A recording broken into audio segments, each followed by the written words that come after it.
Halo, selamat berjumpa lagi dalam mata kuliah Sistem Informasi Manajemen.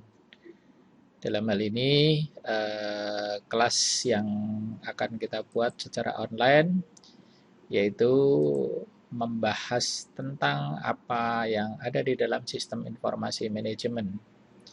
Yang pertama akan kita bahas adalah apa yang dimaksud dengan sistem. Apakah sistem itu? Perlu diketahui dulu bahwa sistem itu merupakan suatu rangkaian yang di sini berupa rangkaian yang terdiri dari satu atau menjadi satu sehingga dia akan mendapatkan suatu maksud dan tujuan tertentu. Di dalam sistem itu sendiri bisa digunakan sebagai alat media informasi. Yang kedua bisa sebagai alat untuk menghitung, dan yang ketiga digunakan untuk keperluan kantor.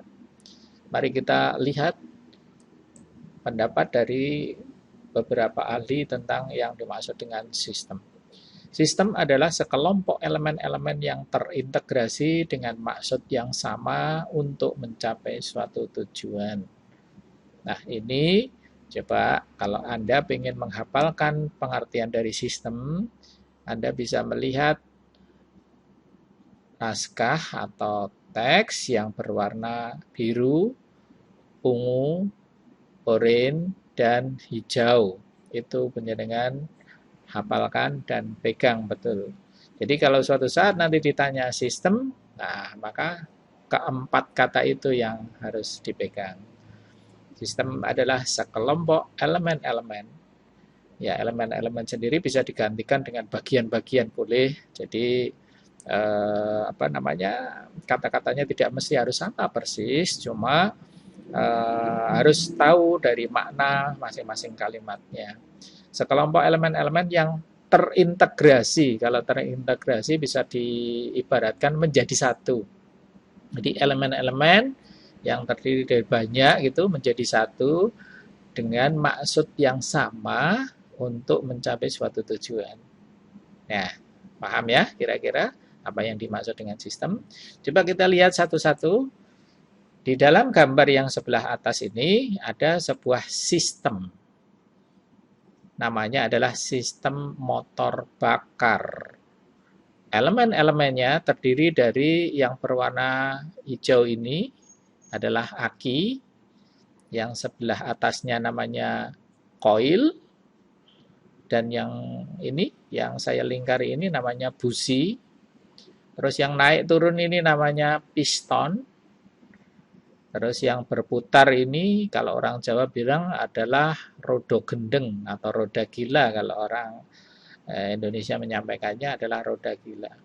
Jadi kalau Anda semuanya naik sepeda motor, di sana ada tulisan RPM, singkatan dari rotasi per menit, yang dihitung putarannya adalah roda gila ini. Jadi dia berputar sebanyak berapa dalam 1 menit, ya. Jadi kalau semakin cepat maka semakin cepat untuk gerakan daripada piston ini. Elemen-elemen ini bekerja dalam satu sistem. Jadi kalau salah satu dari elemen ini tidak bekerja, maka sistem ini akan tidak berjalan semestinya. Makanya dinamakan terintegrasi atau menjadi satu dengan maksud yang sama untuk mencapai suatu tujuan tertentu. Paham ya kira-kira?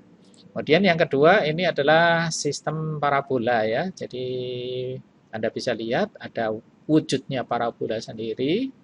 Ini elemennya, antenanya. Kemudian yang kotak ini adalah receivernya atau alat yang menerima sinyal dari parabola. Kemudian ini ada remote-nya yang mengatur channel daripada stasiun televisi mana yang akan dilihat. Kemudian yang ketiga inilah sistem komputer, personal komputer.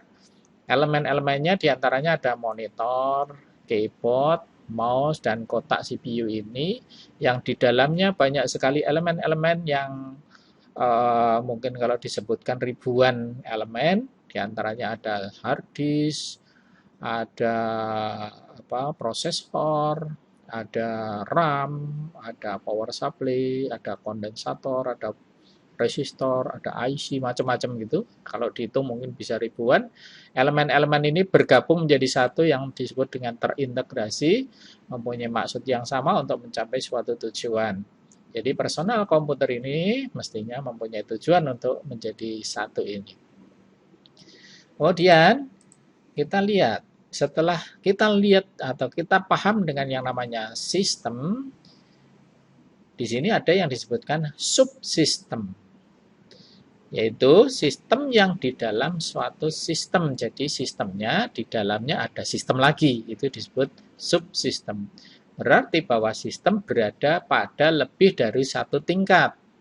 Nah, ini biasanya saya contohkan di sini ada mobil nih. Nah, gambarkan ini sebuah mobil. Mobil ini adalah merupakan sebuah sistem kendaraan yang bisa digunakan untuk mengantarkan Anda semuanya kemana saja. Kemudian di dalam mobil ini ada yang namanya subsistemnya. Coba kita lihat, di dalam mobil ada subsistem mesin. Kelihatan di sini mesin berada di dalam sebuah mobil yang ini adalah salah satu bagian atau salah satu elemennya daripada mobil. Makanya disebut subsistem. Sementara di subsistem mesin ini sendiri ada beberapa subsistem lagi di dalamnya. Kemudian yang kedua, dari subsistem yang lainnya di sebuah mobil ada yang disebut subsistem pengapian. Pengapian daripada mobil ini supaya bisa berjalan, maka harus ada subsistem pengapian. Di antaranya ada beberapa busi, ada koil, ada beberapa kontak ya. Ada beberapa rangkaian yang di sana mengakibatkan busi ini bisa nyala atau mengapi dari bahan bakar yang sudah dicampur dengan udara yang ada di ruang bakar untuk dibakar sesuai dengan urutannya. Nah, kalau di mobil kan ada beberapa pistonnya sehingga harus diatur urut-urutannya untuk bisa menyala. Kemudian yang berikutnya adalah subsistem pengkabelan. Nah, ini kalau dilihat ruwet sekali ini ya. Karena apa? Dia mengkonekkan, menggabungkan antara lampu depan, lampu righting, kanan kiri yang depan, belakang kanan kiri juga, ada lampu rem, ada banyak. Nah, diantaranya ada beberapa alat-alat elektronika yang ada di dalam mobil itu sehingga tergabung menggunakan kabel ini sehingga akan dapat digunakan secara mudah oleh si pemakainya. Kemudian yang berikutnya adalah subsistem pengereman. Sangat penting di dalam sebuah mobil, pengereman menentukan sekali bahwa mobil itu bisa jalan atau tidak. Kalau bisa jalannya sih bisa, tapi nggak bisa berhenti, yang bahaya itu ya. Di pengereman itu biasanya roda depan dan roda belakang ada beberapa yang menggunakan sistem yang beda. Yang belakang biasanya pakai tromol, ini ya ada sepatu remnya. Kemudian di sebelah belakang ada yang depannya ada rem yang menggunakan cakram atau piringan. Biasanya kalau diinjak tuas atau pedal rem, maka oli rem akan masuk ke selang dari masing-masing roda sehingga dia akan mengakibatkan mobil bisa berhenti dengan menggunakan rem ini. Kemudian yang terakhir, atau bukan terakhir ya, artinya ada beberapa lagi sih, tapi yang di slide ini saya sampaikan bahwa ada subsistem suspensi. Ada yang warna kuning dan biru ini adalah suspensinya, ada pair-nya, ada shock breaker, kalau orang bilang shock itu redam kejut lah kalau diistilahkan dalam bahasa Indonesia, meredam supaya bila mobil ini melewati jalan yang tidak rata, maka dia akan meredam supaya tidak terlalu mengagetkan daripada penumpangnya, sehingga akan lentur atau senyap gitu ya. Jadi subsistem sekali lagi adalah bahwa sesuatu atau sistem yang berada dalam suatu sistem ya. Kemudian di dalam sistem sendiri ada dua macam, yaitu sistem terbuka dan sistem tertutup. Banyak orang kenal dengan hal ini ya. Sistem terbuka atau yang dinamakan dengan open loop system adalah sistem yang dihubungkan dengan lingkungannya melalui arus sumber daya. Kalau sistem tertutup adalah yang tidak dihubungkan. Jadi jangan sampai kebalik ya. Kalau yang terbuka itu yang dihubungkan dengan lingkungannya melalui arus sumber daya. Kalau yang tertutup itu yang tidak dihubungkan. Saya bisa contohkan di sini adalah bahwa tidak semua sistem dapat mengatur operasinya sendiri. Nah, ini biasanya yang disebut dengan lingkaran terbuka. Jadi, orang yang ada di luar lingkungan dalam sebuah sistem itulah yang mengaturnya. Ya, itu ya. Suatu sistem tanpa elemen mekanisme kontrol atau umpan balik dan tujuan disebut sistem lingkaran terbuka atau open loop system. Di sini saya contohkan ada pemanas ruangan listrik kecil lah. Nah, biasanya kalau di daerah pegunungan, kalau saya lihat ada beberapa, karena pengalaman saya kalau di pegunungan tinggi di Dieng lah misalnya ya, kalau kita ke sana mesti kondisi cuaca sangat dingin. Mungkin pada bulan-bulan ini, bulan Juli, Agustus, September bisa di titik nol. Jadi kedinginan sehingga banyak orangnya yang menggunakan pemanas. Kalau zaman dahulu masih menggunakan arang ya untuk memanaskan ruangan. Jadi banyak orang yang mengelilingi arang yang saat itu sudah menyala sehingga badan terasa hangat ya. Tapi kalau sekarang sudah ada pemanas ruangan listrik yang ditancapkan menyala dan terus menghasilkan panas hingga alat itu dimatikan. Tidak terdapat cara untuk mengendalikan outputnya. Saya contohkan ini sebab begini ya. Bila pemanas ini ditancapkan ke listrik, maka dia akan panas terus. Tidak ada mekanisme kontrolnya. Mekanisme kontrolnya tidak ada di dalam pemanas listrik itu. Jadi kalau semakin lama semakin panas. Nah, bagaimana supaya bisa mengatur supaya kalau sudah panas itu terus dimatikan? Ya, lingkungannya yang bisa mengatur. Nah, ini saya gambarkan seperti ini ya. Gambar pemanas ruangan listrik yang pada saat ditancapkan maka dia akan panas terus. Nah, bagaimana Pak ngaturnya? Ya dicabut kalau sudah terlalu panas ya. Jadi bisa saja alat ini bisa merusak ya kalau tidak dicabut kalau sudah semakin panas. Nah, inilah yang disebut dengan lingkaran terbuka. Jadi, dia tidak bisa ngatur alatnya sendiri untuk mematikan. Kebalikannya adalah ini sistem dengan 3 elemen kontrol, yaitu tujuan, mekanisme kontrol, dan lingkaran umpan balik. Ini yang disebut dengan sistem lingkaran tertutup atau closed loop system. Contohnya ini AC ya. Kalau AC itu bila ruangan sudah cukup dingin, maka secara otomatis ada pengaturnya untuk mematikan alat atau mesinnya supaya ruangannya tidak terlalu dingin sekali. Ya, jadi ada yang mengatur yang ada di dalamnya.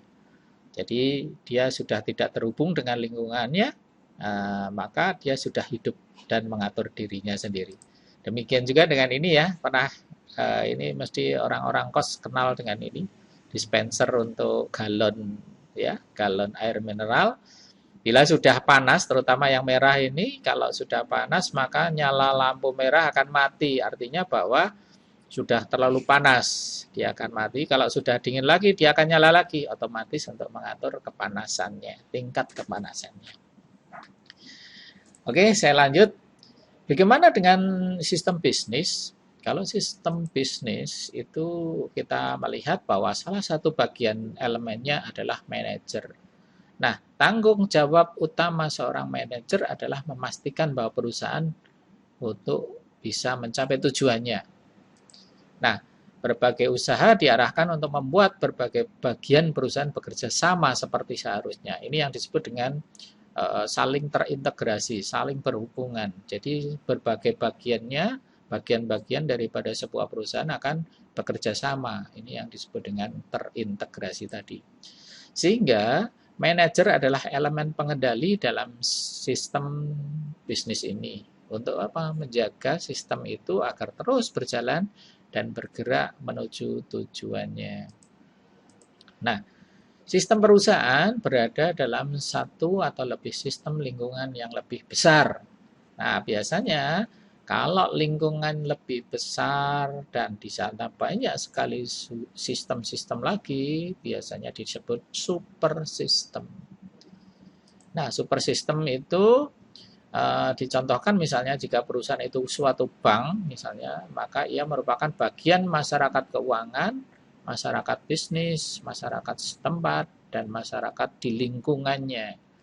Nah, itu di situ ada beberapa sistem yang berjalan dalam suatu bank. Lah, kalau mamanya banknya itu mempunyai cabang, ada sub-subnya lagi, dan ada kantor pusatnya yang ada di Jakarta misalnya, maka kantor pusat yang ada di Jakarta disebut super system. Nah, super system itu sendiri, jika suatu sistem adalah bagian dari sistem yang lebih besar, sistem yang lebih besar itu adalah super system. Contohnya pemerintahan provinsi. Nah, di sini saya contohkan pemerintahan provinsi Jawa Tengah lah misalnya. Di sana ada subsistem dari pemerintahan Kabupaten A. Nah, ini ada beberapa bagian dari sistem-sistem subsistemnya ya, ada sekretaris daerah, ada dinas terkait, banyak sekali. Kemudian subsistem dari atau sistem dari pemerintahan Kabupaten B misalnya, ada beberapa subsistemnya juga, pemerintahan Kabupaten C, pemerintahan Kabupaten D, dan seterusnya, banyak sekali. Kalau di Provinsi Jawa Tengah banyak kabupaten, banyak kota yang di sana juga mempunyai sistem-sistem sendiri, sehingga pemerintahan Provinsi Jawa Tengah disebut super sistem. Nah, kalau pemerintah pusat bisa saja disebutkan mega sistem karena semakin banyak. Ya. Nah, di organisasi terdiri dari sejumlah sumber daya yang bekerja menuju tercapainya suatu tujuan tertentu sesuai ketentuan pemilik atau manajemen. Nah, di sini saya contohkan sebuah organisasi di perusahaan apa gitu ya. Maka dia mempunyai manajer, mempunyai struktur organisasi lah pokoknya. Saya contohkan di sini ada direktur, bagian keuangan, sumber daya manusia, bagian pemasaran, dan masih banyak lagi dari sistem-sistem itu. Kemudian sumber daya input dirubah menjadi sumber daya output. Nah, disinilah munculnya yang disebut dengan sistem. Sistem itu dimulai dari adanya sumber daya input, kemudian diproses, kemudian muncul sumber daya output. Sumber daya mengalir dari elemen input melalui elemen transformasi atau perubahan kepada elemen output. Saya gambarkan 3 elemen itu adalah input, transformasi, dan output. Digambarkan seperti ini, masukan atau input biasanya terdiri dari data atau beberapa bagian yang masih mentah, kemudian diproses atau ditransformasikan sehingga akan menjadi keluaran atau output yang berguna bagi perusahaan itu. Contohnya ini perusahaan manufaktur ya, saya contohkan inputnya adalah jahe ya, atau beberapa bahan mentah yang berupa empon-empon lah kalau orang Jawa bilang. Kemudian diproses manufaktur, diolah sehingga mengakibatkan proses manufaktur ini akan mengeluarkan. Nah, ini saya contohkan. Saya tidak menyebutkan merek ya karena di sini memang contohnya ini ada tolak angin lah, berasal dari bahan mentah, diolah, diproses menjadi barang jadi yang bisa dikonsumsi oleh masyarakat. Mekanisme kontrolnya adalah manajemen perusahaan, yaitu bertujuan adalah sasaran-sasaran yang ingin dicapai perusahaan. Lingkaran umpan baliknya adalah arus informasi kepada manajemen dari manajemen. Misalnya dari bagian apa itu pemasarannya menyampaikan informasi ke bagian produksinya bahwa oh ada masukan daripada konsumen misalnya menyampaikan oh ini kurang ini, maka inilah fungsi daripada lingkaran umpan baliknya sehingga produknya akan semakin sempurna, semakin baik dan semakin bagus. Nah, kalau perusahaan bisnis adalah suatu sistem fisik, jadi kelihatan ya, fisik itu bisa dipegang atau kelihatan yang terdiri dari sumber daya fisik. Ada mesinnya, ada manusianya, ada sumber dayanya, macam-macam ya.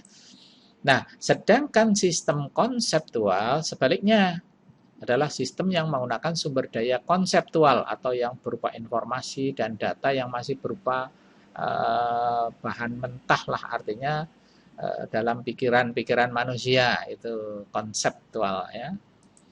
Kemudian sistem konseptual akan mewakili suatu sistem fisik yang umumnya ada sebagai citra dari pikiran manajer, sebagai angka atau tulisan pada selembar kertas atau berbentuk elektronik. Bisa saja begini saya gambarkan, seorang manajer mempunyai ide. Nah, itu masih berupa konseptual ya. Jadi masih dalam pikirannya, ide-ide itu dituangkan, ditulis, diketik, kemudian dicetak di selembar kertas. Lah, baru wujudnya yang sudah dicetak selembar kertas itu berubah menjadi sumber daya fisik karena sudah bisa terlihat. Nah, saya contohkan sekarang komputer. Komputer adalah suatu sistem fisik karena bisa dipegang, bisa dilihat. Tapi yang ada di dalamnya, softwarenya, datanya yang tersimpan di dalamnya itu adalah merupakan suatu sistem konseptual. Ya, paham ya? Kira-kira bedanya antara fisik dan konseptual. Kemudian sistem fisik penting karena keberadaannya. Ya, nggak ada komputernya misalnya, ya jadi nggak bisa apa-apa. Lah ini penting karena adanya. Lah kalau sistem konseptual penting karena bisa menggambarkan atas sistem fisiknya itu sendiri.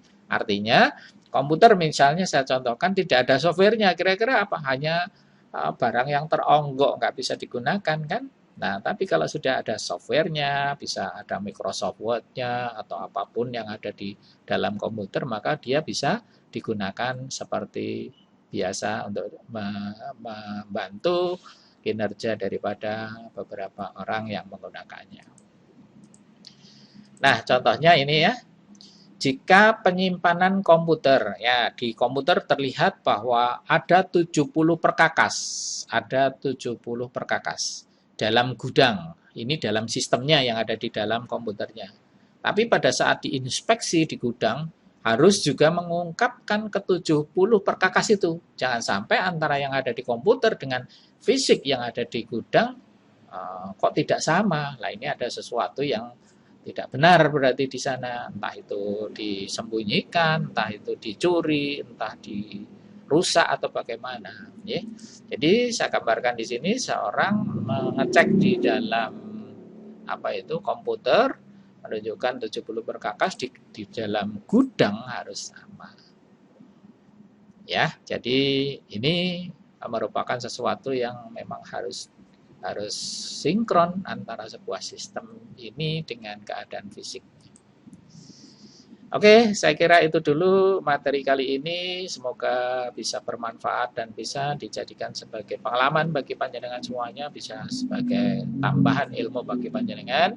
Dan mohon maaf kalau ada kekurangan dan kesalahan saya akhiri. Wassalamualaikum warahmatullahi wabarakatuh.